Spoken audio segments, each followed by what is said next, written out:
ये लीजिए। Thank you. Please बैठ जाइए, वो भी आ जाएंगी। जी।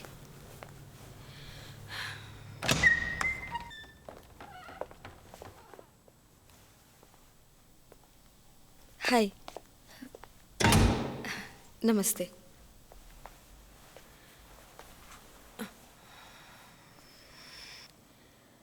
मैं हूँ राधा दलाल। आपने सुना है साउथ हॉल ब्लैक सिस्टर्स? ये लीजिए, इसमें आपको काफ़ी जानकारी मिल जाएगी। रखिए ना। हम एक सपोर्ट ग्रुप हैं औरतों की मदद के लिए। ऐसी औरतें जिनके पति उन पर जुल्म करते हैं। आप बोलती हैं पंजाबी? नो, समझती हूँ लेकिन हाँ, कभी था एक पंजाबी बॉयफ्रेंड।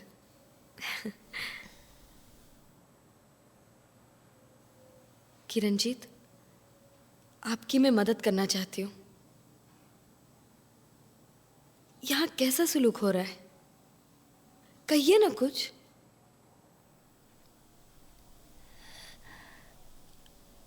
आज़ाद लगता है, आज़ाद हूँ। सोमवार 15 मई 1989।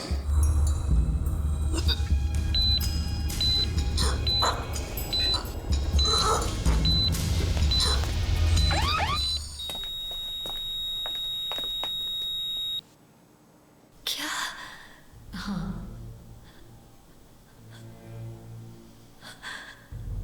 संभालो अपने आप को।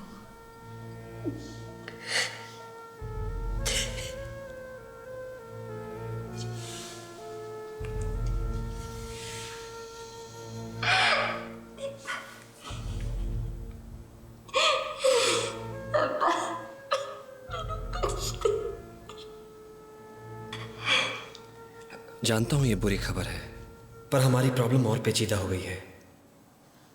तुम्हारी सजा की मियाद कम हो सके इसलिए मैंने प्रोसिक्यूशन से तुम्हारे लिए रियायत की सिफारिश भी की, लेकिन अब क्योंकि तुम्हारे पति मर चुके हैं किरण, वो तुम पर कत्ल का इल्जाम लगा रहे हैं। अगर दोषी ठहराई गई तो तुम्हें उम्र कैद हो जाएगी।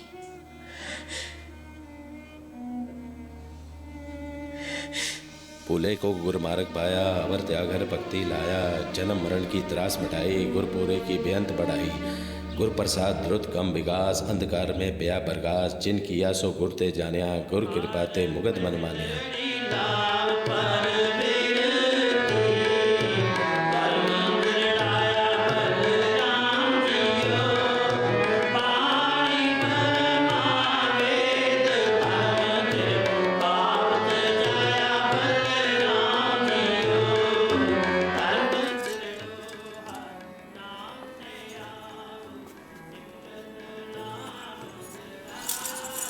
घबरा नहीं, बहुत सोहनी लग रही है।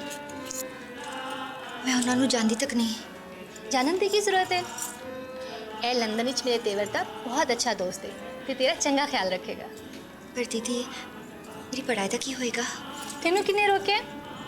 इन्होंने इतराज भी नहीं।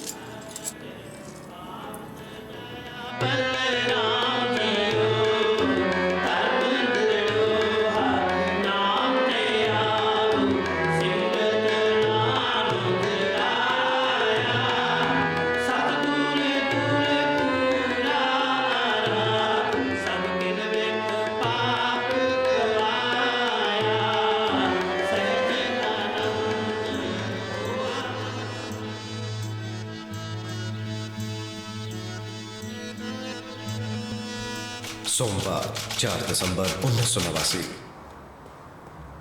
ये मरहूम दीपक आलूवालिया की पैथोलॉजी रिपोर्ट की एक कॉपी है।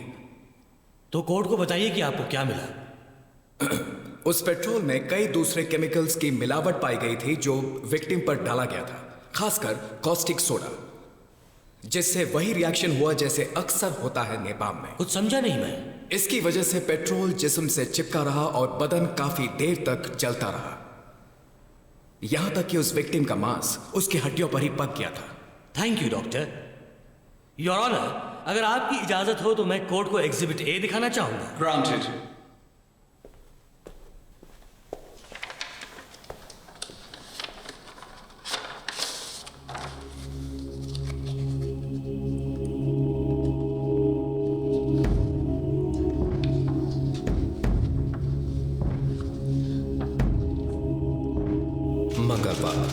दिसंबर 1989। शीला आलूवालिया, आपको बुलाया है। मिसेस आलूवालिया, आपकी राय में आपकी बहू किस तरह की औरत है? बहुत ही घमंडी, दीपक पर हमेशा हुक्म चलाती थी। बचाव वकील का कहना है कि आपका बेटा अक्सर आरोपी को मारा पीटा करता था। क्या उस तरह का वाक्य आपके सामने भी हुआ था? अगर तेल ठीक नाल गरम ना होए ते पकोड़ा बाहरों जल जांदा है ते अंदरों कच्चा रह जांदा है। ले, कोई मुश्किल नहीं। दफ्तर फोन क्यों किया? दीपक, तू इत्थे की कर रहा है? दफ्तर फोन करके इन्हें शर्मिंदा किया मुझे। तुसी अपनी बेइज्जती आप करा दियो। बाजी चीट हुई, कोई ना जानदा है। ओदी यार ने घर फोन करके धमकियां दी थी। मेरी माँ का बीच में मत ला। दीपक, दीपक तू पागल हो गया, तेरे को मार देगा। छोड़, तू मारना चाहता है।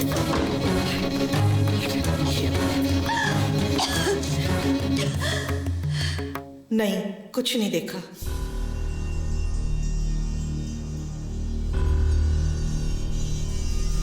मैडम, क्या ये सच नहीं है कि इसी साल आपका बेटा आरोपी और उनके 2 बच्चों को छोड़कर आपके घर रहने आ गया था? मगर इसने मेरे बेटे को निकाल दिया था। राइट, क्योंकि वो घमंडी थी, है ना? और हुक्म भी चलाती थी ना? वो दीपक से नौकरों जैसा सलूक करती थी। माय लॉर्ड, एग्जिबिट सी के तौर पर हमने लेटर की एक कॉपी कोर्ट को दी है जो किरण ने अपने पति को लिखी थी जब उसने घर छोड़ा था। ये चिट्ठी पंजाबी में थी लेकिन एग्जिबिट के लिए उसे अंग्रेजी में ट्रांसलेट किया गया है। क्या आप ये चिट्ठी अदालत के सामने पढ़ेंगी मैडम?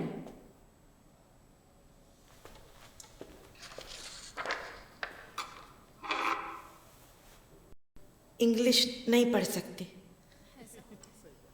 मैं पढ़ सकती हूँ। दीपक, if you come back, I promise you I will do whatever you say. I won't drink black coffee. I won't watch television. The children need you. Please come home. Mrs Ahluwalia, क्या आपको लगता है ये किसी घमंडी औरत के अल्फाज हैं?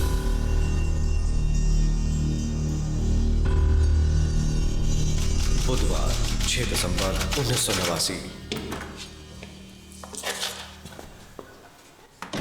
अपनी गवाही में क्या कह रहे हैं सोच रखा है ना? हाँ सर, बिल्कुल ठीक है। हमारे सामने एक परेशानी आ गई। वैसे परेशानी कहना ठीक नहीं होगा, मैं ये कहूँगा कि हमें उनकी राय से इत्तेफाक नहीं है। किस बारे में? देखो, डिफेंस का दावा है कि जब उनके मुवक्किल को गिरफ्तार किया गया उस वक्त वो सदमे में थी, होशो आवाज खो बैठी थी, इसलिए अपने हक के बारे में अनजान थी। अरे वही सब बकवास जो ये सब दोगले वकील बोला करते हैं, और क्या। तो आप क्या चाहते हैं मुझसे?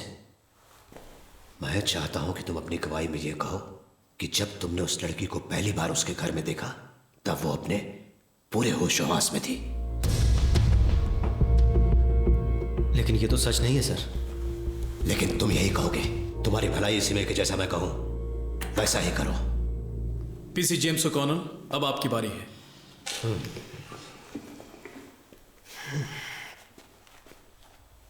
कांस्टेबल, मौका वारदात पर उस रात आप सबसे पहले पहुंचे थे ना? जी हाँ मैडम। जब आपने आरोपी को पहली बार घर के पिछवाड़े देखा तब उसकी दिमागी हालत कैसी थी? आई एम सॉरी, सवाल समझ नहीं पाया। सवाल फिर सुन लीजिए।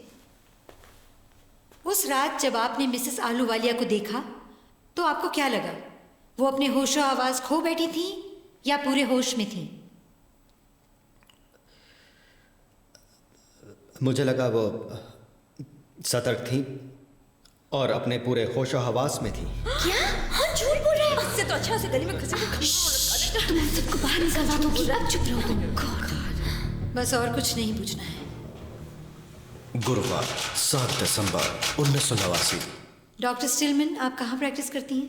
आजकल मैं ग्रीन पार्क में खुद का क्लिनिक चला रही हूँ। और इससे पहले? 2 साल तक हाउंसलो एक्सीडेंट एंड इमरजेंसी सेंटर में थी। क्या आप आरोपी को पहचानती हैं? जी हाँ।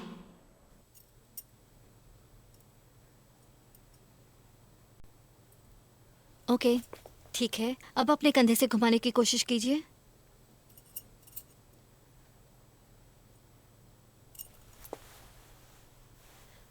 घबराइए नहीं, मुझे देखने दीजिए।